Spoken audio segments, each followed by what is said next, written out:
இந்த வாசல் வழி காதல் நடந்து வரும் என்று காத்து கிடந்தேன்.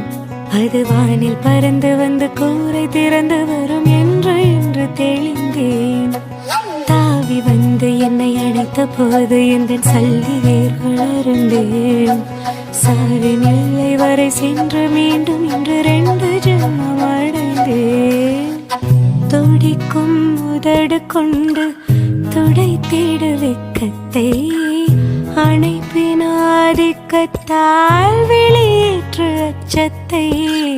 துடிக்கும் உதடு கொண்டு துடை தேடு வெக்கத்தை அணைப்பினாதிக்கத்தால்